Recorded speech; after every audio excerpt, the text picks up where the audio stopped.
perhaps 1 to 2 million people. And I trust the Lord will bless it as those of us who live pretty comfortable lives hear what it's like when you really give your all to the Lord. This is a woman that walked very close with the Lord. We're calling the program, I Will Never Leave Thee. I think the reason for that title will become very clear to our listeners as they listen through this tape. There are many of you here tonight that don't even remember World War II. And I'm sure that those who do remember could never believe, as I could not have believed, that within just a matter of 2 months after Pearl Harbor, that the Imperial Japanese Army and Navy could have taken Hong Kong, China, Vietnam, Laos, Thailand, came down the back door into Singapore, and that within those 2 months they were making their inroads in the Dutch East Indies. I had been a missionary in New Guinea. I had walked over the trail from the south coast into the interior. My first husband was the first missionary that ever went into the heart of the western half of the island. And I waited a year and a half before they gave me permission, and I joined my husband in the interior, crossed 14 mountain ranges, and I shall never forget that first day when I came to the top of the mountain range and saw below me the first of the villages among these precious Kapauku people, Stone Age people who had only been discovered just a year or so before. And I remember the carriers saying to me, "Ega, Niwe, quickly now, let's go." And I finally got to the top of the mountain, and they were so excited because they realized that we really were human beings just as they were.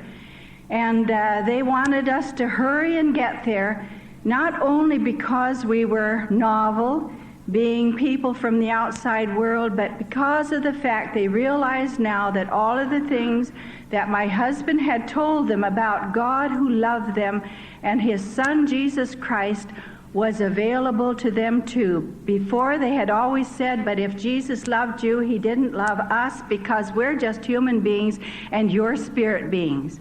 But after I recorded their folklore moving across the mountains, I've realized that all of these people believe that the known world is that pocket in the mountains there where they live, that people die and their spirits go over those mountains, and because we came from the other side of the mountain out of the spirit world to them, and no one of the early group who went in there had a wife, none had children, so if they weren't spirits, how did they come into existence in the first place? And that's a natural question for them to, and so they decided they were going to kill some of the Dutch people from the government post, and if the spears went through them, they would know that they were spirit beings if they didn't die, but if they died, then they would know that they were human beings. And a government party was ambushed by a group of our natives, and in self-defense, the police had pulled up their guns and killed 7 of our people, and things were very serious.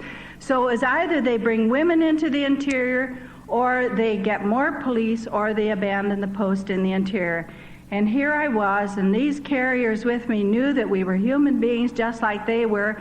And I came to the top of the mountain that day, and I looked down, and I saw the people coming out of the gardens and rushing up the mountainside to greet me. Half your crowd goes, "Whoo!" The other half says, "Whoo!" So you get, "Whoo, whoo, whoo!"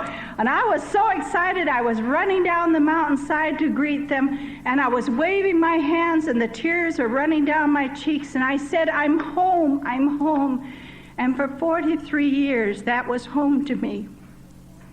And those were my people. And as I came up there, everybody rushed up to me. Everybody gave me a gift. Everybody gave me the same kind of a gift. It was a roasted sweet potato. I had my arms full. I finally sat down on the side of the mountain. They poured them into my lap and around me. And I just then one of the carriers tapped me on the shoulder. He said, Mama, Kapaga Edupa is coming. The chieftain of this village is coming up. And I saw this older man with a bunch of arrows and his bow in his one hand. He stood up in front of me and he looked down at me, and then he looked up on the mountainside. My husband was coming down the mountainside. I had these very heavy boots like the field police wear with the cat's claws on them because of the broken bottle limestone. He was wearing the same kind of boots, and I knew what was going through his mind. I had heavy leggings on to protect you from the leeches there. When you get into your camp at night, you took off your leggings, you went over your legs with iodine or matches to get the leeches off. And he was wearing the same kind of leggings. I had on heavy khaki trousers, so did he. I had a heavy khaki shirt with long sleeves, so did he. I had a big rain hat. He had on an Australian Army hat. And he looked down at me and he said, Aki Yagamome, are you a woman or not? I said, yes, I am. He said, and they turned down their lower lip. He said, Bill, you're not. I said, yes, I am. And one of the carriers who was on the trail with us, he came and tapped me on the shoulder.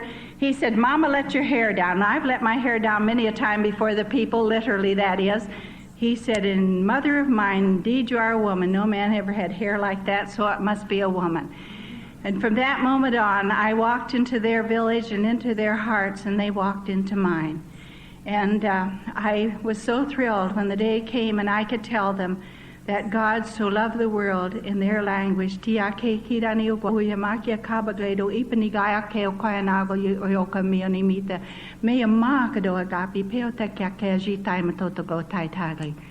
And then the day came when we came back. We had made trips into the outer reaches of this tribe of 60,000 people. And when we walked into camp that night, we heard that Holland had been invaded and Holland had fallen within 5 days. And that day when we had stood and heard that Pearl Harbor had been bombed, we knew that it could not be very long before we would also be involved very personally in this war. And we watched as the boats came down the Macassar Straits. Instead of coming into the port of Macassar, where all the fortifications were, they came in a place in the south coast on the beach at Brombong. There wasn't a shot fired there. They just walked in and just took over the place.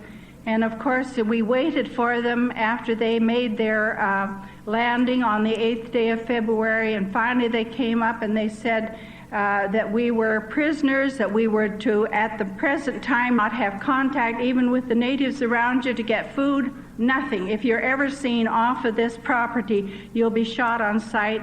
The men were badly beaten, and then they said, we're leaving you now, we will be back again. The second time they came back was Friday the 13th of March. They said, we're going to take the men somewhere else and imprison them, and the women are to remain here. And I ran into the house when he said, go and get some, no suitcases, but get some of your husband's clothes. And I ran into this little house and I grabbed up a pillowcase and I put in some of his clothes and his Bible, a notebook, and a pen. And then as I came out, one of the officers was motioning for me to come. I ran over to the Jaffrey house. Dr. Jaffrey was in his bedroom with one of the officers. He said, now what is wrong with this old man? And I said, well, and I began to enumerate the things that were wrong with him because Dr. Jaffrey had been very ill. I said he was in a coma on the coast just before you people came. And I said he has a heart condition. He also has a kidney condition. And I went on to name all of the things that were wrong with him. And he said, well, anybody that needs all the medicine that man needs is not going to last very long anyway, so he'll just stay here. Just tell him he doesn't need to pack. Well, I knew that the only thing Dr. Jaffrey was using was saccharin, and I couldn't understand what all this medicine was that he was packing. And so after they had gone, I went in to see him, and I said, Dr. Jaffrey, what was all this medicine that he said you were packing there? He said, I realized that if they took us out of the mountains, they must be going to take us down to the coast. And he perspired profusely. He loved eau de cologne to put on his handkerchief and to mop his face with. That was what he was packing.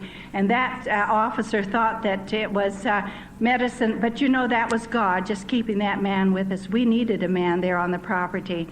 And I've often thought how God brings to naught all of the machinations of the enemy.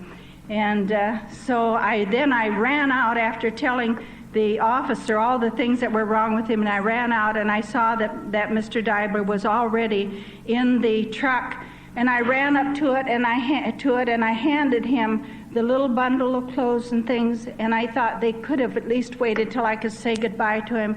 They'd already started up the motors, and he looked down at me and he said, "Honey, just remember one thing, dear, that God said, 'I will never leave thee nor forsake thee.'" And I'll tell you tonight that I really thought there were times when my God had left me and forsaken me. I never saw him again. That day we realized that we were there, and that we were going to have to make some kind of gardens. We were going to have to find some way to keep alive. We had, among other things, to contend with rats. One of the things that I have said, if I ever have time, I'm going to write a book on the rat and I could tell you so many stories about rats. I've had rats always in my missionary life, and in the Baalim Valley where we were among the cannibals, and I was adopted by the chieftain as his daughter, we had rats in there that weighed 30 pounds. That's a rat. They were true rodents. We were there for about a year, and finally they came and said that we were living in much too much luxury. They were going to take us somewhere else. So they took us 5 kilometers farther into the interior, and then they pointed across a valley and up on the mountainside. There were some crude shacks over there, and they said, "Now you're going to go over there." And there are many things about those months there that I have blocked out of my memory. The Lord brought to my recollection some of the things that happened, but the things that I remember most about it is seeing the faith of a man like Dr. Jaffrey. You know, it wasn't until I was writing this book that I realized that flashlight of Dr. Jaffrey's and those batteries that he had lasted for over 2 years, and never once did they go out. There was no way to get new ones. And Dr. Jaffrey needed that flashlight, and I said to him, "How is it that they have never discovered your flashlight?" He said, "When I hear them coming," and we would always sound the alarm. Everybody knew when they were coming. And he said, "I just go up there and I lift up my pillow and I put that and my father's watch under there, and I say, 'Lord, these things are meaningful to me. I need that flashlight, and this watch they don't need.' That was my father's, and I put the pillow back down on there. And you know, watching those soldiers when they would come, they just loot the place, and they would always come to Dr. Jaffrey's bed. They'd grab the mattress at the foot end and throw it up over that pillow, and then they would look for something that might be hidden there, and then they never lifted up the pillow. And Dr. Jaffrey would come in conscious that they'd be there. He would put down that mattress, he would lift up the pillow, put his watch back up on the little stand beside the bed. I saw the man of faith that he was. Those were very precious experiences to me. And the time when he stood at the end of my bed there, and I had been out working in the garden. I thought it was a sunstroke, and I had a very high fever, and there was no way they could get it down. And I remember Dr. Jaffrey standing at the foot of the bed, and he had his hands on the iron bedstead, and he just looked up without even closing his eyes. He said, "Lord, it's difficult to be sick at any time, but," he said, "especially in this time of war, and when these soldiers come," he said, "would you keep them away as long as Darlene is sick in bed?" And you know, I was in bed for 6 weeks before my fever finally came down, and never once did any soldiers come to that place. And I said, the day I got up and I had dressed for the first time and gone out, the alarm went off and said, "Soldiers are approaching." I said, "Dr. Jaffrey, couldn't you just said 6 months out of 6 weeks?" After we had been there about 6 months, they came and said, "We're going to take you somewhere else and intern you." We packed up a few things. We were only allowed to take 3 other dresses beside the one we wore, so I put on all the clothes I could get on. I was within 6 months of furlough when the war came, so I knew my clothes wouldn't last very long. And we went from the place where we were staying there across the mountain over to the village of Molino, where the Dutch people had been interned. And that night we slept in a church. We put the older people up on the benches in the church, and we slept down underneath on the floor, waiting for the trucks, and the trucks were beginning to pull in at dark. And then just as it was just getting light in the early morning hours, we heard them start to rev up the trucks, and everybody was beginning to move. And I can remember lying there and thinking, oft methinks I hear his footsteps stealing down the paths of time, and the future dark with shadows brightens with a hope sublime. And I thought, Lord, couldn't you just come back today? And always there was there, even in the darkest of the days, the realization that God was there and things became bright again. I remember that day as we got into those trucks, and they were just stake beds, and there wasn't even a tailgate on there, so the younger one of us joined our arms together so that we could make a cordon around the older people in the center of the truck bed, and there was one up on either side that held on to the cab so that we wouldn't be thrown out, because with all of those people that they loaded into the back of these trucks, they drove just as fast as they could and round the corners, and we were just sure that somebody was going to be thrown off of that truck, or the whole lot of us were going to go on down the mountainside. The hundreds of feet below, you could see the valleys down there. But by the time we finally got to the coast, they pulled up into an area that they had been making into an internment camp. We looked and saw these great long barracks. They were about a half block long, and they said, this is where you're going to be staying. They divided us up into groups, the Dutch people in most of the barracks, and then all of the foreigners were in the one barracks. And I was chosen, I think perhaps because of the fact that I was fluent in Dutch and also Indonesian as well as English. And I was head of this largest barrack in the camp. We called it the Heinz Barrack because we were almost 57 varieties. There weren't many nationalities that weren't represented there. And yet, being so many people from so many different areas of the world, God just brought us together. And I'm sure it was because every night I called them together, and we all came up to the front of the barracks, and I read God's word to them, and then we had prayer together, and there were out of those that gathered with me there, those that came to know Jesus Christ and could thank God for that war because they came to know him as Lord and Savior. We had to have people to work and fulfill all of the jobs that were given us by the Japanese. We were providing for their army that was gathering in around us. We were between two of their largest airfields. We made their uniforms. The older women knit socks for them. We worked in rice fields and mud up to our hip, and of course in the mud, so that we got these terrible tropical ulcers on our legs. I've built roads for the Japanese, worked out in the sun days on end, felling trees.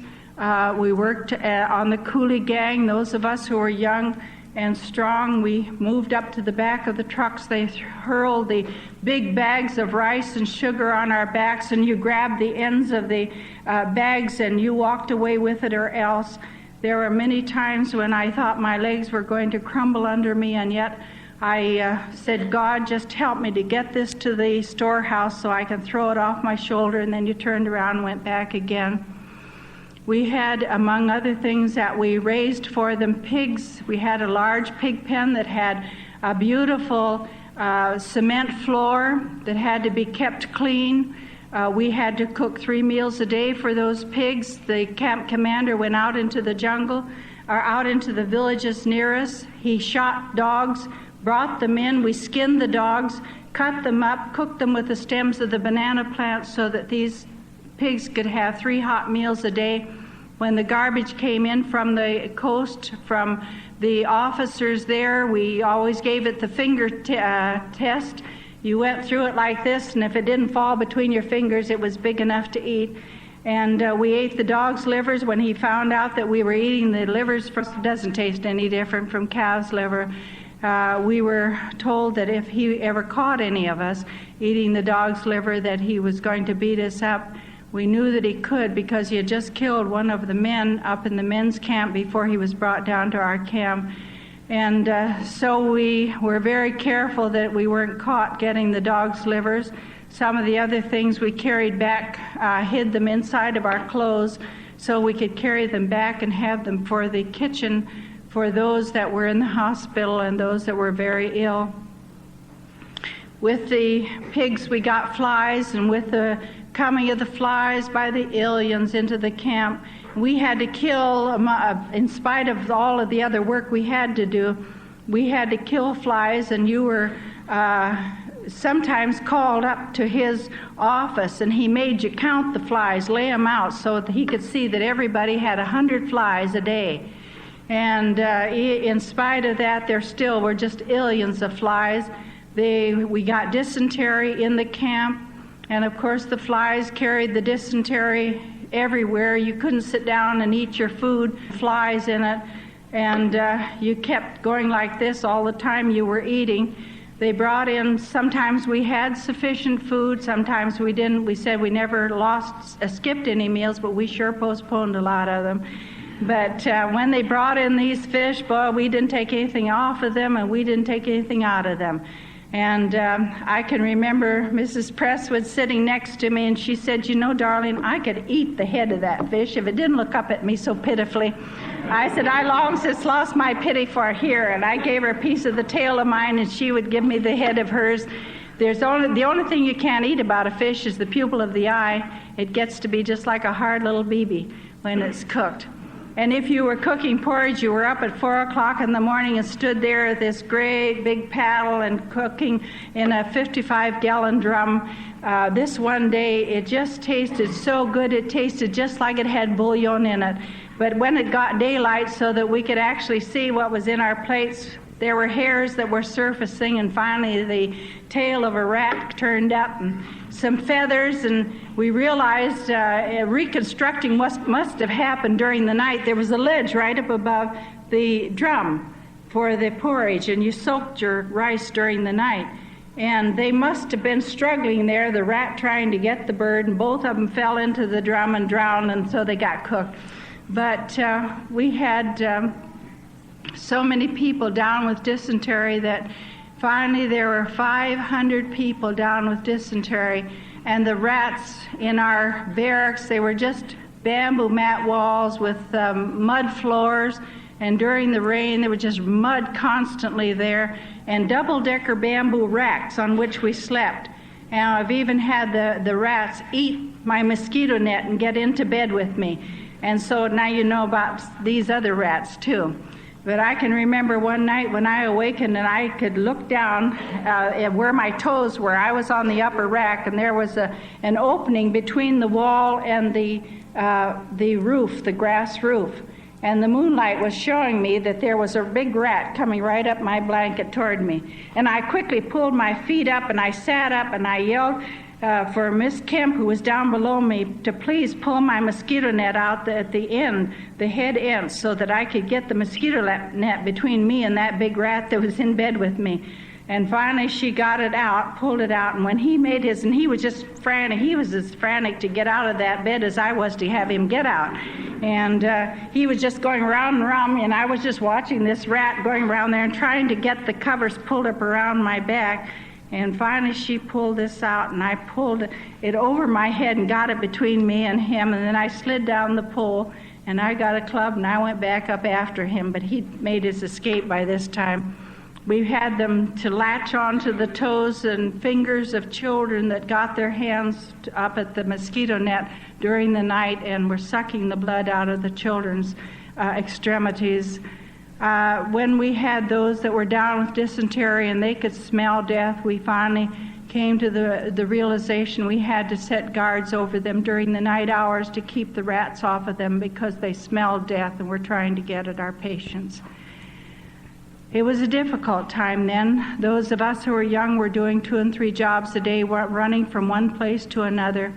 And it was in the fall, in November of 1943, when Mrs. Joustra, who was the Dutch head under the Japanese camp commander, came over to the barracks this morning And she said, Mrs. Deibler, I want to talk to you for a few minutes. I thought about the work, and so we talked about it, and I said, I still have a number of young women here who are very helpful, and if anyone's sick, they just fill in. And so we were doing 2 and 3 jobs a day, and I said, if there's anybody else that can't make it during that day, well, then we can call on these young women here, and I also am available. And finally, she just stopped dead, and she said, but I really didn't come to talk to you about the work. She said, your husband up in the camp in Pari Pari, which was 100 kilometers to the north of us, has been very ill. And then she stopped, and I saw the tears in her eyes, and I grabbed her shoulders. I said, Mrs. Yostra, you don't mean he's gone? She said, yes, he died 3 months ago up in the camp in Pari Pari. It was one of those moments when I thought my Lord had left me. I was like every young person. I was waiting for the day when the war would be over and I could go home to New Guinea, to my people. And I just turned around and I went to the only one I knew to go to, and I said, God. And immediately he answered me. He said, did I not say to you, my child, that when thou passest through the rivers, I would be with thee, and through the floods they not overflow thee, and neither should the fire kindle upon thee. And I turned away and I said, Lord, all right. I learned in those days that there's a peace that cometh after sorrow, of hope surrendered, not of hope fulfilled, a peace that looketh not upon tomorrow, but calmly on a tempest that is stilled. It's a peace that lives not now in joy's excesses, nor in the happy life of love secure, but in the unerring strength the heart possesses, from conflicts won while learning to endure. It's a peace that is in sacrifice secluded, a life subdued, from will and passion free. 'Tis not the peace that over Eden brooded, but triumphed in Gethsemane. And I can tell you tonight, beloved, there is a peace through the comfort of the Holy Spirit that nobody can understand until you pass through it and know. We had women who were taken away from our camp by the Kempetai. Some of them returned, some never came back again. Those that did return never talked about what happened to them. I ran up into the office, and there was a table there in the center of the room, and they were walking around me, and I tried not to learn Japanese because it was better. They thought that you learn Japanese in order to spy on them. Languages have come easily for me, but I tried not to learn it. I had certain commands I had to give in Japanese, and that was all I knew. And all I could understand was when they were laughing and poking fun at me, and it was America. And finally one of them stopped and he put the paper out in front of me. He said, is that your name? And I looked at it. I saw Darlene Deibler written on the paper. And I said, yes, sir, I am Darlene Deibler. And he said, what do you know about Morse code?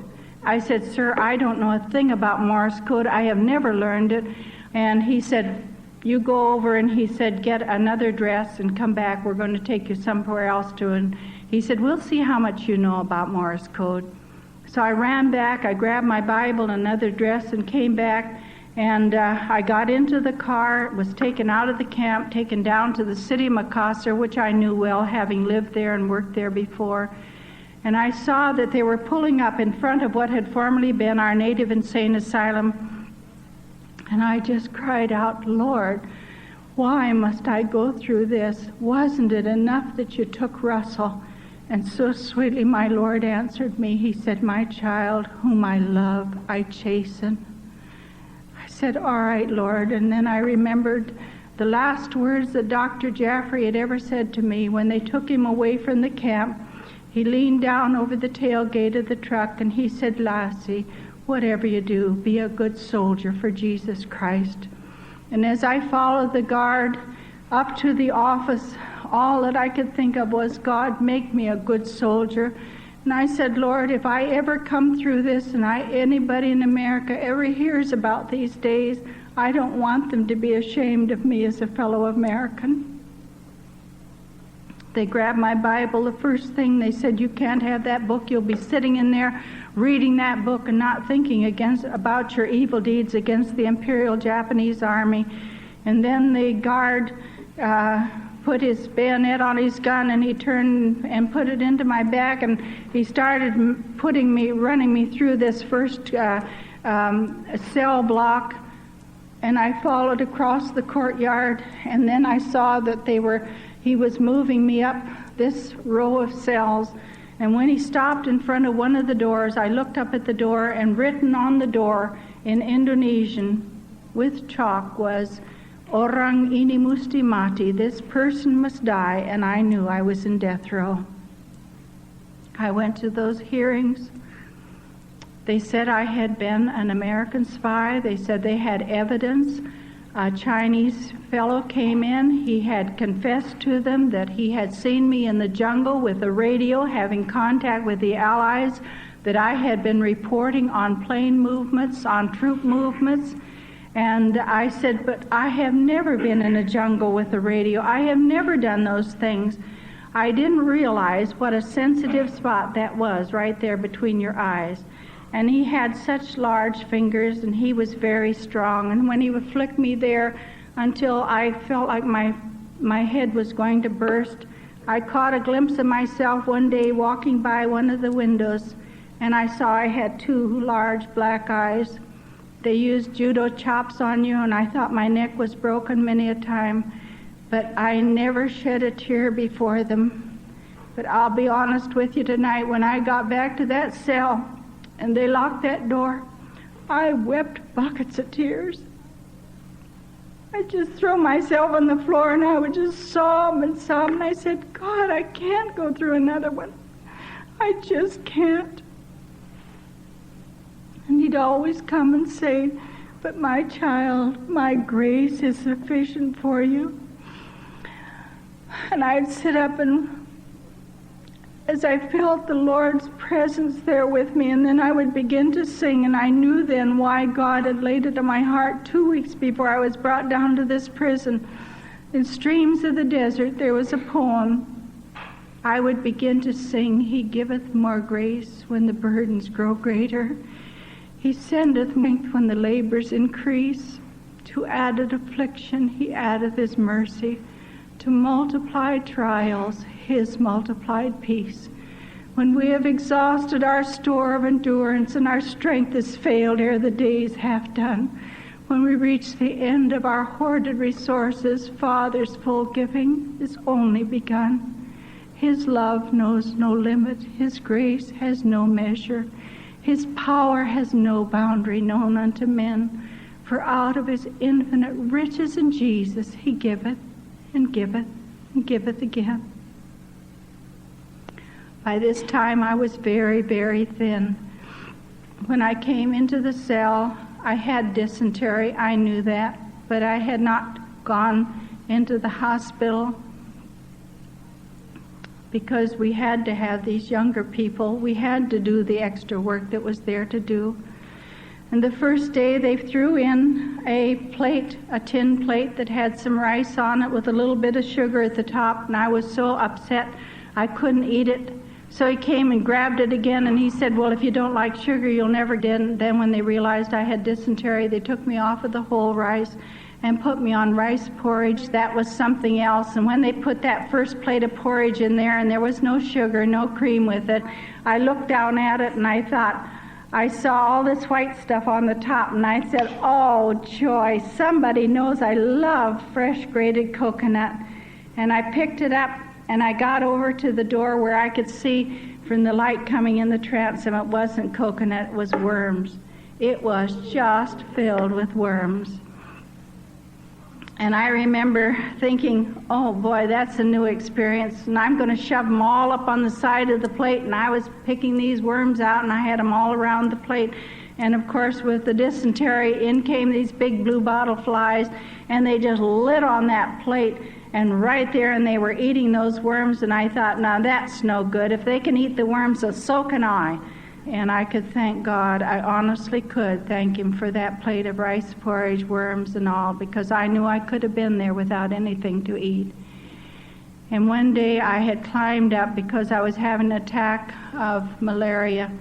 And I got up to the transom above the door, and I was hanging on there, and I had one foot on the doorknob and the other foot over on the windowsill.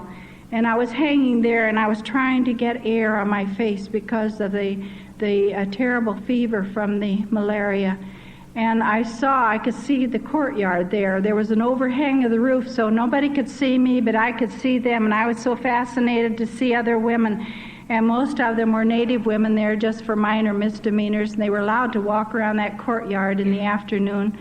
And I saw this one woman, and every time she saw the guard go that way, she went this way. And then when she heard him click his heels and stop and make his turn, she stopped dead.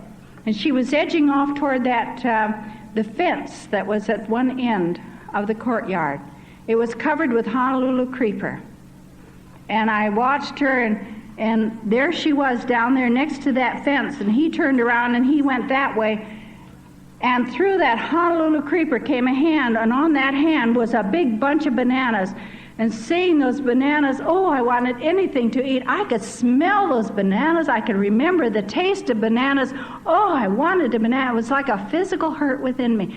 And I got right down off that door, and I got on my knees, and I said, Lord, I'm not asking you for a whole bunch of bananas like she has.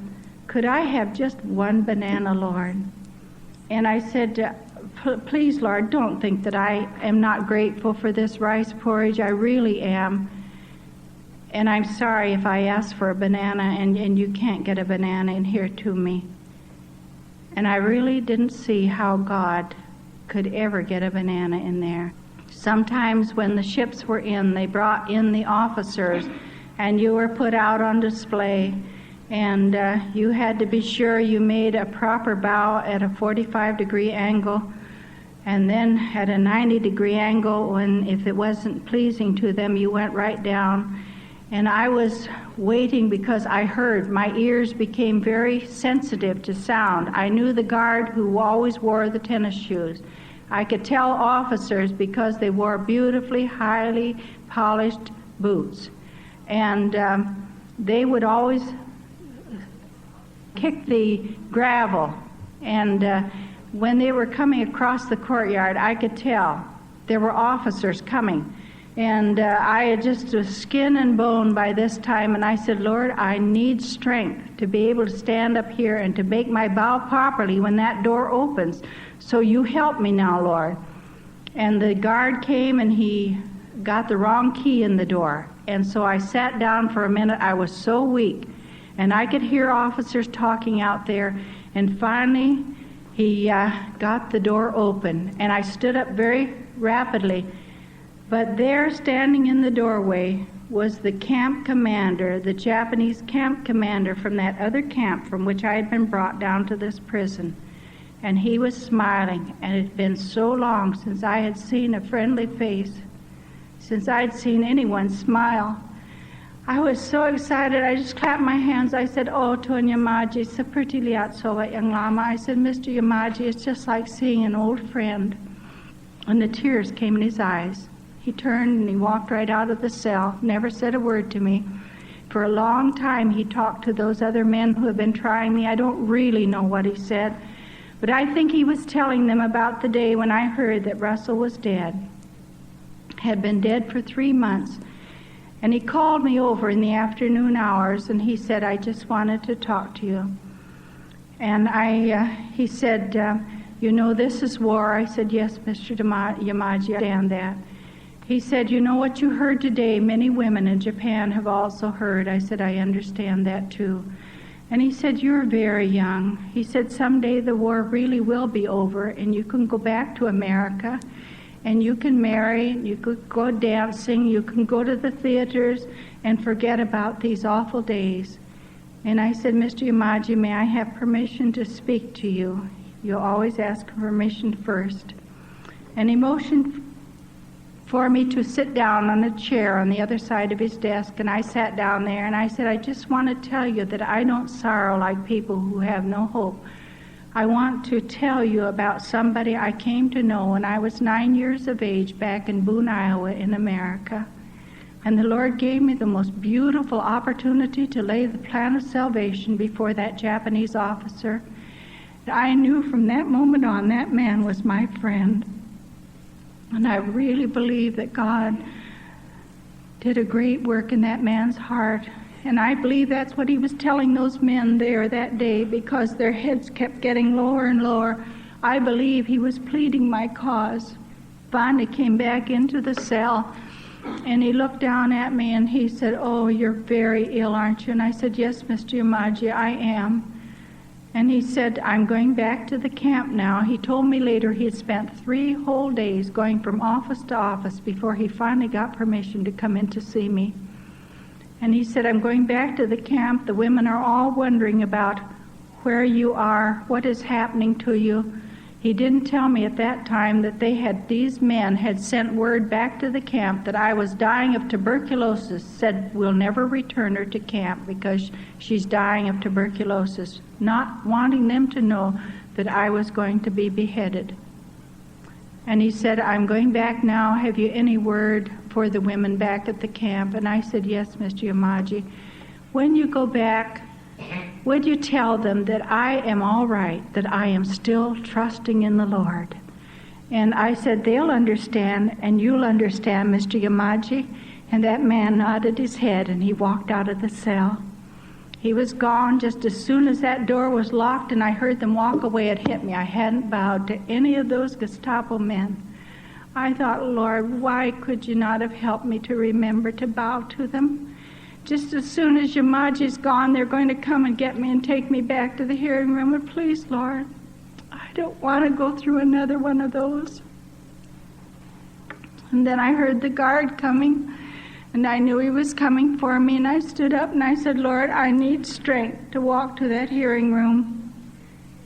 But when the door went open, the guard walked in and he just laid them all out on the floor. Do you know what they were? Bananas. I sat down and I counted them. There were 92 bananas.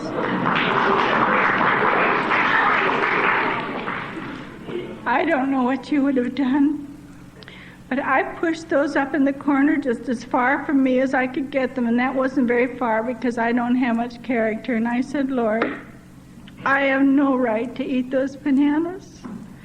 I said, "Yesterday I was telling you there was no way in the world you could even get one banana into me." And you know, so sweetly he came and he said, "Oh, that's what I delight to do, the exceeding abundant, above anything you ask or think."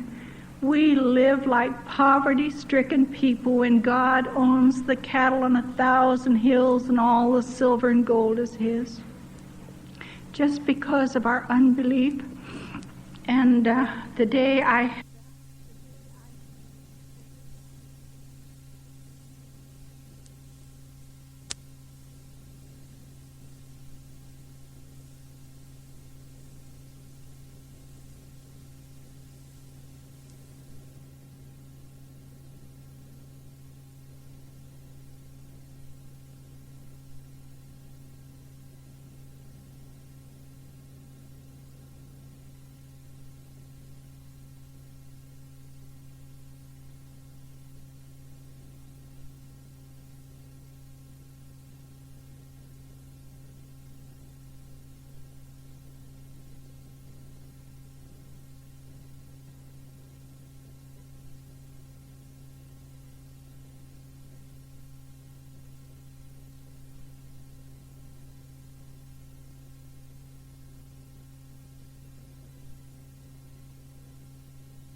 And the Lord began to speak to me through 3 phrases of a verse in the first chapter of 1 Corinthians that says, who delivered and doth deliver, he will yet deliver. And I would say, Lord, I know. I thank you that you have delivered me from the law of sin and death, and I am free. Even though I'm a prisoner here, I'm free, I'm free. And he would come right back, who delivered and doth deliver, he will yet deliver. And I said, Lord, how could you ever get me out of this place? On that day, they came, they said, the guard said, we're going to take you somewhere else. And just as we got to the road, I knew that to go back to the other camp where the women were, that I would turn left. We didn't. We turned right, went right up to the Gestapo headquarters where the executions took place. They gave us the last meal. The other man, who was the brains of the team that had been trying me, he stood in front of me, and he had the great sheafs of paper that he had written on. He always was just out of my line of vision, so I could expressions on his face, but he could watch my face. And he said, you've done this, and you've done this, and you've done this, and you've done this. And he said, you are worthy of death. And he drew his finger across his throat, and he slapped the hilt of his sword, and he started to draw that out. And when I saw that sword coming out, I just cried out, oh, God. And I felt like my blood had turned to jello. And at that very instant, when that sword was coming out, that man, I heard cars coming from all directions, and the brakes would screech, and they'd start to yell before they jumped out of the Jeeps. And they were running inside of the office, and there was ceramic tile on the floor, and they were running in all directions, and they yelled for this man, and he went into the office. And then he was in there quite a while. I could hear their voices in there and talking rapidly, and they were excited. I don't know what happened. I only know that somehow in the providence of God, he spared this unworthy person. He grabbed me and he took me out and he slammed me into a Jeep and put 2 bottles of wine in my lap and said, those are for Mr. Yamaji. And that Jeep started down that road, and we were going like we were being pursued. But we got back to the camp, and just as we were going through the gate, and I thought, I'm going to be free of them. And he reached forward and he grabbed my arm, and of course I was just skin and bone. And he nearly broke my arm. I had all I could do to grit my teeth and say, God, don't let me scream, don't let me scream. And he said, if you ever tell anybody anything that happened to you, I'll get you the next time. Oh, fear came over me. I knew that he could. And he said, you'll never come out the next time. Finally, I came back to the barracks. Oh, the fear that had been on me. I was so afraid my mind was going. Fear is of the devil. It was like a physical cloak on me. One day I knew, after having spent 6 days, and I didn't dare sleep at night. At night I would lie there and I would go through the scriptures I had memorized, and I would just cry to God to spare me, keep me from losing my mind. And finally I went out and I walked on a grassy plot back behind the area where we ate. And I said, God, I've tried with everything that was within me to keep my mind. And I said, I need sleep now. I'm not well. And I can't go on like this. And I literally threw my arms out. I said, I'm gone, I'm gone, I'm gone. It was just like arms went underneath me. And I began to sing a song written by Dr. A.B. Simpson. It says, underneath thee, oh, how precious. You have not to mount on high, but to rest upon his promise and in trustful resting lie. And I saw it. I've been trying to reach up to God. I've been trying to commend myself to God. And when we've done the best that we can, we're still unprofitable servants. And the arms went underneath me, and billows of peace just rolled over me, and all the fear was gone. The fear of going back under them, these men again. And God just filled me with his presence. We'd had bombings the year before. We had dug our own slit trenches so that we could have some protection. They were bombing the airfields. Shrapnel was flying into the camp. And no matter whether it was raining at night or not, we had, as soon as the alarm went, we heard planes in the distance, we had to get out and we had to get into those ditches. And many's the night when I stood with an improvised spear that my boys had made for me, the boys that were there. When I speak of my boys, these were the young men who were from the families that were there in the barracks over which I was head. And they'd made this spear, and I would watch for mad dogs, because we had mad dogs coming into the camp. The Salavis is known for rabid dogs, rabies everywhere at certain times of the year. And we had some that were bitten by them. There was nothing to give them. All you could do was just lock them in a shed out at the edge of the camp and wait for death to come. Horrible, horrible death. We had lost more being bitten by the mad dogs than we did to the bombings. And we had not had in all those years any letters, Red Cross packages, no pamphlets, nothing. We were locked away within that camp. We didn't know what was happening in the outside world. And 1 year and 2 years and 3 years, and we were coming to our 4th year. And I remember that one day when just about noon we saw a plane, a lone plane, coming out of the east, and as it came down over the camp, it was low enough so that we could see American insignia on the side, and a boy was flying that plane. And then where he suddenly dropped over our camp, one of the auxiliary gasoline tanks. I felt angry. I thought, how dare you do that with all these women and children here? How dare you drop that over us? But I think he was trying to warn us that they were coming the next day. But none of us got the message. We didn't know where the Americans were. It came to the place where you thought, I'll spend the rest of my life in this camp of 2 acres square behind this barbed wire and the moat on the outside of the barbed wire. And then the next day we looked and we saw suddenly that there were many planes coming. They were moving out of the east and they were coming toward our camp, and everybody got out there and stopped their work, and we dropped our shovels and our picks, and we looked up at all these planes coming, beautiful double fuselage planes. We'd never seen them before, P-38 Lightnings. And suddenly there were silver things coming from the backs of the planes, and some were yelling, canned goods. And I said, no chocolate bars. And others were saying, no, they're pamphlets. And we were all yelling something. And then we heard the whistling of the bombs, and we knew we were burned. Over that little camp of 2 acres square, they laid 5,000 incendiary bombs. In just minutes, everything was going up in flames. I jumped into the ditch where we were supposed to lie when there were bombings.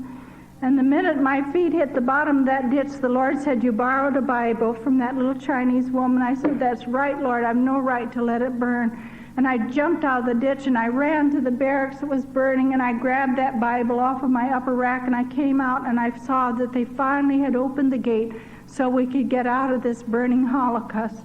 And I ran to the gate with others, and we went through it. We got down there, and here we were just in a beehive of Japanese soldiers.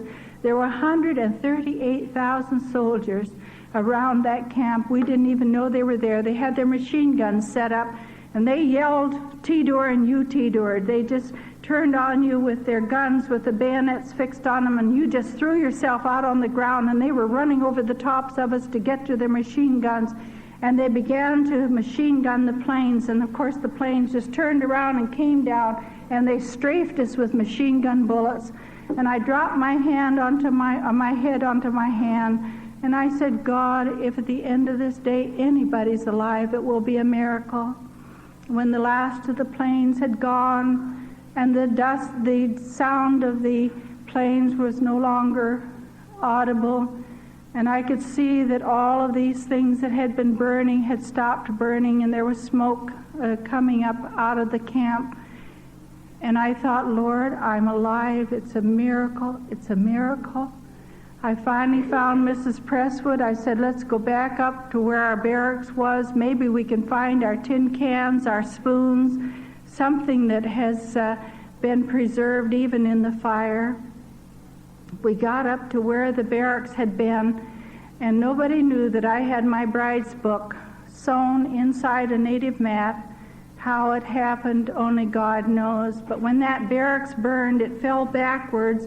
The beds came down, the mat burned away, and must have been the wind that blew the bride's book open. And there in the center, on that beautiful black page, was this brilliant gold ink standing out of the certificate. And I looked down at it, and the sun, the last rays of the sun, was making that gold to shine. And I said, Lord, that was the only thing I had left. Couldn't I just have that? And the minute I touched it, it just completely disintegrated. I said, that was all I had. And he said to me, my child, that's what I want to do with you. I want to make you like pure gold, even if I have to take you through the fire 7 times. I stood up and I said, all right, Lord, I'm available. I saw that the lady in the barracks, head of the barracks next to me, was crying, and I went over to her and I put my arm around her and I said, please don't cry. She said, my mattress burned. I said, oh yes, everything's burned, but we have much to thank God for. We're still alive. She said, but I didn't leave it in the barracks. I grabbed it off my bed and I took it out and I threw it in the ditch where you always lie.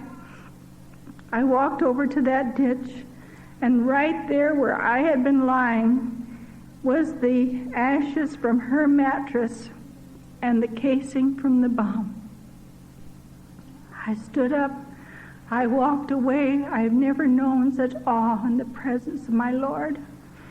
And I said, Father, it wasn't that woman's Bible you were concerned about, was it? You knew that was one way to get me out of that ditch.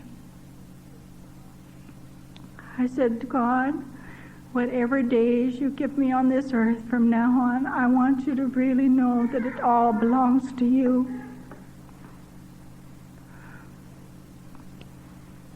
They took us up into the jungle. They had known this bombing was coming because they had prepared very crude soldiers up there. They came back again 3 days later and they bombed us with shrapnel bombs. And then one day they called at the camp and they said, and this was 2 weeks after peace was signed, they told us that the war was over. I couldn't imagine leaving the camp. I didn't know where I was going. And they allowed me to go up and act as the interpreter for the Japanese and the Allied officials because I knew English, I knew the Indonesian, I knew the Dutch. And Mr. Yamaji had dismissed the other man who was a translator, and he took me in to help. And through this, the Australian major gave word to the American boys who were on the coast. And out of 300 that were reported there when the war started and they were taken prisoner, only 97 of those boys survived. And they had rigged up a little radio and sent out an SOS, and it was picked up by an American plane that went over. And those American planes were coming in, and they were ferrying those boys out to get them to medical help. And this major said, there is an American boy who's going to come up and see you. And I'll never forget the day, and we had, after the bombing, we had about 1 comb for 9 people, and livestock was plentiful. And I just cut my hair off just real short because as far as we knew, the war would go on for years yet. And I was a mess. My feet, of course, we had never had shoes in all those years, and that was good for strengthening our feet. But when this boy came in, and he was an American boy, and he was very well dressed, gotten clothes from the Americans who were ferrying them out, and he said, I understand there's an American girl here, and someone pointed me out, and I felt so embarrassed because he kept looking at my feet, and they weren't all that dirty, and I was so embarrassed I sat down on the edge of this little hut, and I pulled my feet up underneath me, and he said, don't you have any shoes? And I said, oh no, we haven't had shoes, but that's all right. I said, that's good for your feet. He said, I'm going to get you some shoes. He said, I guess I must tell you, I'm an American boy, and my name is Tom Sawyer. And it was just on the tip of my tongue to say, yeah, I'm Becky Thatcher. I didn't know if he had a sense of humor or not, so I thought I better not say that. So I said, yes, I am an American girl. He said, yes, I heard you up here. He said, do you have anything that you really need right now? And I said, we need food for our children. Then they said, all right, we're not supposed to take any women and children. If I had not gone with these boys, the next year I would still have been in the camp because there was no provision made for moving those women out of that camp. They said, well, we'll take you on the last plane load, we'll hide you, and we'll get you across to Borneo, Balikpapan, and then on up to the Palawan Islands, and then to Manila, and somehow you'll be able to get home again to America. I remember that day, the 19th day of September, 1945, when I stood there, and I was getting into a little boat to be rowed out to the plane that was there in the harbor, and I thought, as I rowed out to that plane, Lord, here I am going home, widowed at 26, with not a thing in the world that I could call my own. Got to Balikpapan, South Borneo. They took us to the hospital immediately, and they said, is there anything special you'd like to have? And I said, I'd like a shower. We had so little soap and so little water, and I said, I would like to have a hot shower. Could we have a hot shower? And so they said, oh, yes. Well, I didn't say hot because I didn't think anybody had hot showers anymore. But they took us there, and there was hot water, and we just had soap, and it smelled nice. And we just showered and soaped, and then we'd rinse, and then we'd soap some more. And I don't know how long we were in there until we heard a sound of a knock on the door and said, girls, we have tea ready. See, this was an Australian camp. We have tea ready for you. And if you want a shower later on, you can have another shower. So we sat down at the table. I tell you, it was an unusual experience to be using a knife and fork. Again, we have Welsh rarebit. And it just tasted so delicious. And then that night we got into the hospital. I was taking 18 different kinds of vitamins and medicine at every meal. I said, I'll need food after I get this down. But they decided we needed our hair properly cut, and then they gave us a permanent, and I ran over to the place where I wanted to go. I sent a telegram home, said, I'm coming home alone, that Russell's with the Lord. And I waited for news to come from my family in America. And I would go into the post office, and the young man was there, and I said, have you any mail today for Darlene Deibler? And he would look, he said, no, I'm sorry, there's nothing here. And I went back day after day, and finally one day he just said, boy, I don't know why somebody wouldn't write to you. I was so embarrassed I didn't go back again until the day before they were going to ship us out. They kept us almost a month there until they felt we were strong enough to go home. And then I ran back that day, and I said, do you have any mail for me now? And he looked again. He said, no, there's nothing for you here. And we got on that ship. We were 23 days coming home on the Klipfontein. We were just within spitting distance of the shore of San Francisco. And they came out over the loudspeaker and said, just pull her out again. Everything is full. Take it on up to Seattle, Washington. And everybody was moaning and groaning, oh, this beautiful city. And I said, oh, I don't know anybody out in California anyway. I've never been there. And I said, this is known territory to me. I'm glad to even stay on this ship for another 3 days. And then we pulled in here to Seattle, Washington on Navy Day, the end of November, 1945. And that night they deloused us, and then the next morning they started to process us. And I remember when these people who had become friends of mine during the trip home were leaving, and their families were coming, and I went out and I crawled. We were sleeping 3 deep in hammocks out on the deck, and I crawled in under those hammocks, and I suddenly realized Dad and Mother are gone too. That's why I have not heard from anybody. And I heard, you took Russell. Did you have to take Mother and Daddy too?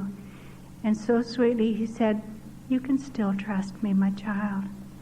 I got up and I said, Lord, I need to find a Red Cross woman. I need to get some money or something to get back to Iowa to trace anybody from my family that might still be alive. And I came around the corner of the deck, and there was a Red Cross woman, and I latched onto her. And I said, now, wait a minute. I said, I'm a POW. I said, I haven't heard anything from my family for over 4 years. And I said, I guess maybe they're gone, but I would need to get back to Iowa. Maybe somebody from the family's alive.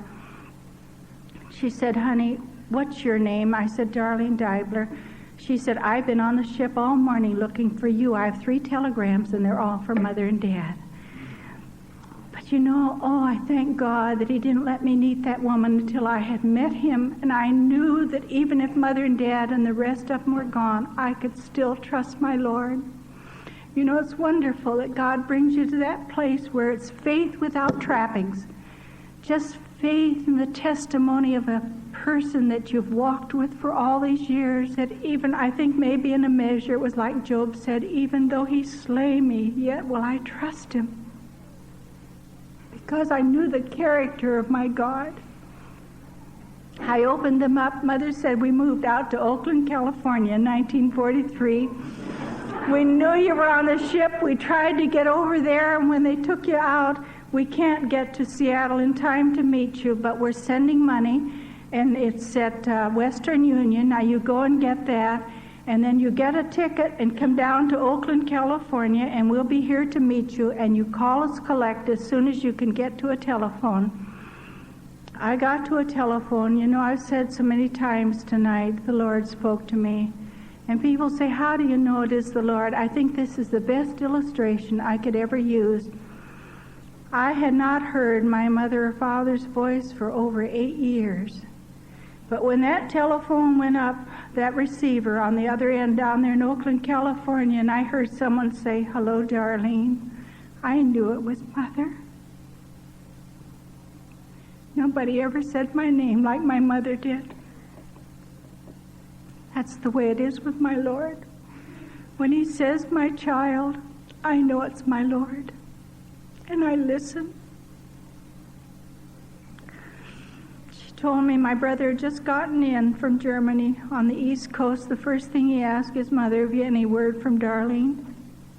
She said, I know she's on a ship and she's on her way up to Seattle, Washington. And so I went to the train station to get a ticket to Oakland, California after collecting the money at Western Union. And when I told him that I wanted a ticket for Oakland, California, he said, my dear, he said, don't you know a war's been on? He said, only Army and Navy personnel travel. And my heart just collapsed with him. And I said, no, I didn't know that. I said, I'm a POW. I just got here. And I said, I'm trying to get to Oakland, California because my mother and dad are down there. He said, oh, I've got lots of tickets for people just like you. And I was in business again. And then I went back to the ship to collect my things. And you know, they'd given us coats from the Red Cross that came from another era, another time. And I noticed that everybody who had a coat on the streets there, the nap was very short and it was very smooth for material.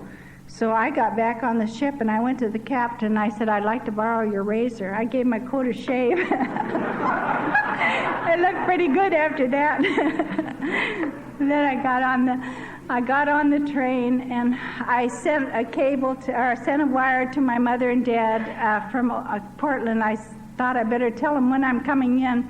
And I said, kill the fatted calf. I love you, Darlene. And I'm arriving at 11:30 tomorrow morning. And my father told me this. He said, Mother heard the telephone in the middle of the night. I didn't realize. You see, I've been really out of it for so long that when you send a telegram, it goes right straight through. And it was in the middle of the night. And Dad said, Mother went to the phone and I could hear her say, what? And then there was silence and she said, what?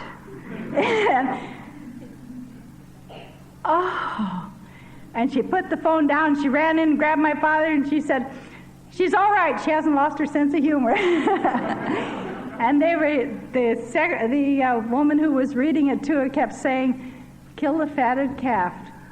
love, Darlene. She knew the lost was found, the wanderer had returned home again. And there they were, a great group of people from the church there. I didn't know any of them, so I was just looking for two faces. I was looking for Mother and Daddy's face. And I remember when I put my arms around them, I just sobbed. I said, oh, there were so many days I thought I would never, ever see you again. And then as I held them tight, I thought, if this is wonderful, meeting your loved ones you haven't seen for such a long time, what is it going to be like when someday those clouds will part asunder and Jesus will be there? I was a little girl, just 10 years of age, when I sat in a missionary conference, the closing service, and they were calling for those that would give their life to go wherever God sent them. It was all geared toward our high school and our college young people. But somebody knew that for the second seat from the back was a little 10-year-old brown-haired girl. And I felt a hand on my shoulder that night, and I turned around and looked, and there was no one there, and I knew it was my... He said to me, my child, would you go anywhere, no matter what it costs? I was so thrilled to think that God even noticed me. With such love and adoration in my heart, I looked up into his face that night and I said, Lord Jesus, I would go anywhere for you, no matter what it costs. I understand something of the cost, beloved, but I don't even think about that anymore. I'd go anywhere for him. I'll tell you why tonight, because the compensations are so tremendous. I wouldn't trade places with any of you tonight. Those were not terrible years. They were the sweetest years that God ever gave me, because then he taught me that he would never leave me nor forsake me. I heard him call, come follow. That was all. My gold grew dim. I rose and followed him. Oh, beloved, who wouldn't follow if they heard him call? And with that, we come to the end of 3 days of broadcast dealing with the testimony of a wonderful woman called Darlene Rose. At least that's her name these days. And, Doctor, there were so many thoughts that went through my mind as we were listening to these final minutes from her testimony. I was thinking about what her parents must have been experiencing during those 4 years. You know, we've heard her side of the story, but to have watched their side of the story would have probably been just as fascinating. I'm sure it was, Mike, and I'm sure her parents had a remarkable faith of their own just from this glimpse that we get from Darlene. You can sense it. You can feel it.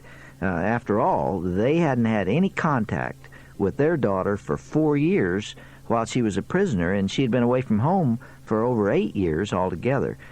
Being the father of a daughter and a son, I know that being separated from those kids for almost a decade would be very, very difficult.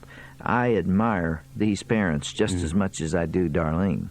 I thought I saw a tear in your eye, too, when she talked about having that conversation with her mother on the phone and hearing her voice and knowing immediately who was speaking when she just said her name. I'd give all that I own to have another conversation with my mother. That's what I was thinking about. Mike, that's going to have to wait till we get to heaven. But the analogy of the Lord calling Darlene's name moved me, Mike, because just like Samuel in days of old, when the Lord spoke, she recognized his voice. I remember Bob Benson saying, and I think I've shared this on the broadcast before, that it means so much to us to say the name Jesus, but think what it must mean to him to say our name, because he has shown his love in such a great way toward us. It must have tremendous meaning to him. That might be, Mike, one of the most incomprehensible facts of the Bible, that it tells us that God loves us and cares for us as individuals.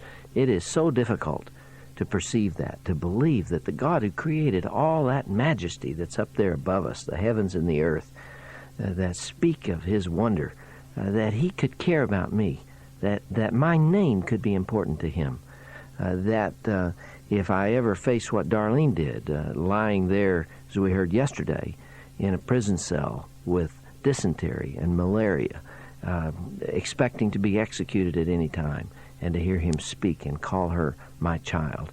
It is really difficult to comprehend that kind of love.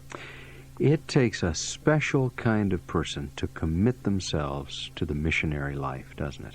You know, Mike, when I was a kid sitting in church services, pastors called us to the mission field. They asked if the Lord could use us there, and there was a lot of talk about the call. It was seen at that time as a specific responsibility given to a person by God, that only he could call a person, but that when he called, you would know his voice. Now, I don't hear that as much anymore, and I wonder if there are as many young people now who feel that responsibility. But Jesus did say, "Go ye into all the world," including New Guinea, "and preach the gospel." And I just wonder if the church is not emphasizing the mission, the call to missions, as it once did. You think of Darlene at 19 years of age, leaving her parents, leaving her friends, leaving her country, and going to a place where they had never seen a white woman before, and subjecting herself to all of the diseases and all the insects and the heat and the humidity and all the inconveniences of jungle life, and yet being willing to do that. Are we so soft, so comfortable today that young people are not hearing that call and are not being reminded of it by the church? If we're talking to pastors now who have not in recent months mentioned the need for missionaries, it might be time to do it. Have you ever come to that point in your life, and I know you have, where you have just completely broken before the Lord and surrendered everything to Him? I have, Mike, a few times, and you know, it often comes associated with adversity. You know, there's something about prosperity that leads you to think you can do it on your own. It's only when you are broken before the Lord, when you have no resources, that you're willing to submit your will. I don't know why that is. I've mentioned before on the broadcast here that it absolutely amazes me that there are more Christians in Eastern Europe than in Western Europe. There are very few pastors. One pastor who may be inadequately trained by Western standards may be trying to handle 5 or 6 churches. There's very little in the way of support, and even in the absence of Bibles. There's more Christians in that environment than there is in Western Europe, where all of those resources are available. There is some total dependence on God, and being absolutely unable to make it on your own, that draws you to Him. And I feel that here in the United States, and perhaps in Canada as well, we're fat, figuratively speaking. We have it all. We have seen it all. Bill Gothard has been to our town 14 times. Billy Graham has been there 18 times. There are seminars on every corner, you know, and I'm not knocking those things. Those are wonderful resources, but there is something about being in the situation that Darlene Rose was, where her bread, her sustenance, every day was a gift from God that draws you to Him. And I think, Mike, this is what Jesus was saying when He said it's more difficult for a rich man to go to heaven than it is for a camel to go through the eye of the needle. Because there is something about affluence. I mean, even those in our listening audience who are struggling the most are affluent compared to where Darlene Rose was at that time. There's something about feeling like you can do it yourself that puts a barrier between you and the Lord. I don't know if I explained that well, but that's what I'm hearing when she's speaking. And we're not wishing adversity on anyone so that they'd go through that experience. Although the kind of revival that I long for in the Western world, where people fall on their faces before God and admit their sin and turn back to Him, will not occur, in my opinion, until major reversals come, until there is that dependency on God again. I think to expect people in good times to make that kind of turnaround is not very likely. The Lord has promised that we will have difficulties. We will go through trials, but He's also promised that He will be there. And if we have that assurance deep within our souls, as Darlene did, there is no greater personal strength that we could have. You know, Mike, I've always been interested in history. I think you know that. We've talked about historical events many times on this right, program. because those are the highlights of human experience. And I have thought, if I had an opportunity to go back and witness a particular historical event, what would I like to see? When would I like to have been on the scene as an observer? Perhaps that moment when John the Baptist baptized Christ. Oh, boy, wouldn't that have been wonderful? Obviously, Mike, it would have been incredibly meaningful to have been there when Christ was crucified. Even though that was the most horrible moment in human history, the awareness that He was dying for me would have made that an unbelievable experience. Gettysburg, Normandy, I would like to have been on the scene at some of the major battles that took place. But in that context, I was thinking the other day that I would probably select an event that others might not think about. Do you remember in the Old Testament, actually in the book of Nehemiah, and I have it here in front of me, the 8th chapter of Nehemiah, where the children of Israel have been through the exile, and they've had horrible experiences there. And many of them died in captivity, and many of them were still slaves. And a remnant was allowed to return to Jerusalem. And they were so excited to be back in their land again. And Ezra discovered the scrolls in the temple, and he called the people together and began reading the scrolls. Let me read from this chapter. This is very meaningful to me, and I would have enjoyed being there on this occasion. When the 7th month came, and the Israelites had settled in their towns, all the people assembled as one man in the square before the water gate. They told Ezra the scribe to bring out the book of the law of Moses, which the Lord had commanded for Israel. Now, they'd been separated from the law for a long time. They hadn't had an opportunity to read it. They had been exiled. And now they're going to find out what God wants of them. And He's going to speak through the law of Moses. So on the first day of the 7th month, Ezra the priest brought the law before the assembly, which was made up of men and women and all who were able to understand. And he read it aloud from daybreak till noon. And he faced the square before the water gate in the presence of the men and women and the others who could understand. And all the people listened attentively to the book of the law. And it says in verse 5, Ezra opened the book, and all the people could see him because he was standing above them. And as he opened it, the people all stood up. And Ezra praised the Lord, the great God. And all the people lifted their hands and responded, Amen, Amen. And then they bowed down and worshipped the Lord with their faces to the ground. And the Levites, and he names them there, instructed the people in the law while the people were standing there. They read from the book of the law of God, making it clear and giving the meaning so the people could understand what was being read. And then Nehemiah the governor, Ezra the priest and scribe, and the Levites who were instructing the people said to them all, This day is sacred to the Lord your God. Do not mourn or weep, for all the people had been weeping as they listened to the words of the law. And Nehemiah said, Go and enjoy choice food and sweet drinks, and send some to those who have nothing prepared. This day is sacred to our Lord. Do not grieve, for the joy of the Lord is your strength. You see what was happening there, Mike? They had gotten away from the law. They had forgotten it. And they assembled themselves together, and they stood in reverence before the Lord. And Ezra began telling them what God wanted of them. And as they heard and as they understood, their eyes were open. And they saw their sin. And they saw the misery of their circumstances. And they saw how far they had drifted from the law.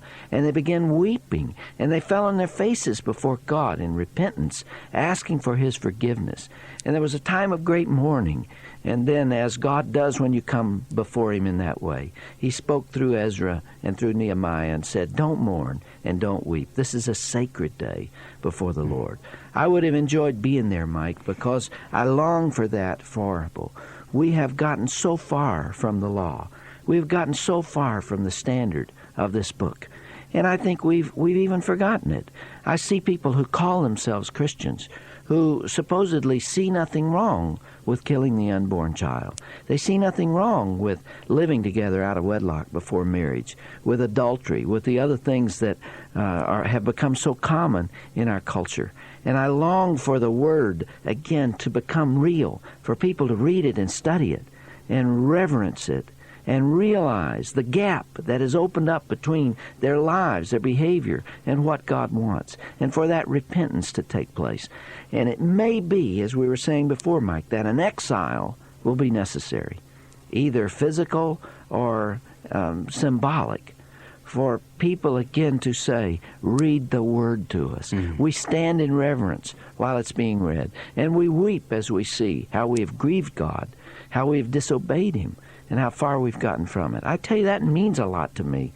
And not only would I like to have seen that in Nehemiah and Ezra's day, but I hope someday to see it here. And I tell you, the faith of a woman like Darlene Rose stands as a model for us. Seeing what she went through and not losing her faith. You know, we whine and we complain for the minor frustrations of every day. The car won't run, or we're having trouble paying the bills, or the other relatively minor stress points that we go through in this day and time, are nothing compared to being afflicted, cut off from home, in her case, separated in this life at least from her husband who died, and to be physically ill, lying in a cell designated as part of death row, and to hold on to her faith. That speaks to me today. And just maybe it might speak to some of our listeners. I have never been quite able to figure out why the Lord constructed us the way He did, so that adversity almost always is necessary to sensitize us to the things that are of the greatest importance. Well, we have a selfish streak in us that if our needs are met elsewhere, we don't look to God and depend on Him, and that's when we get into trouble. You know, I would like to call us to prayer, corporately and individually, at this time, both in the United States and Canada. Revival comes out of that kind of commitment to prayer. It does not begin by political campaigns or by special programs or plans. It begins on our knees before the Lord.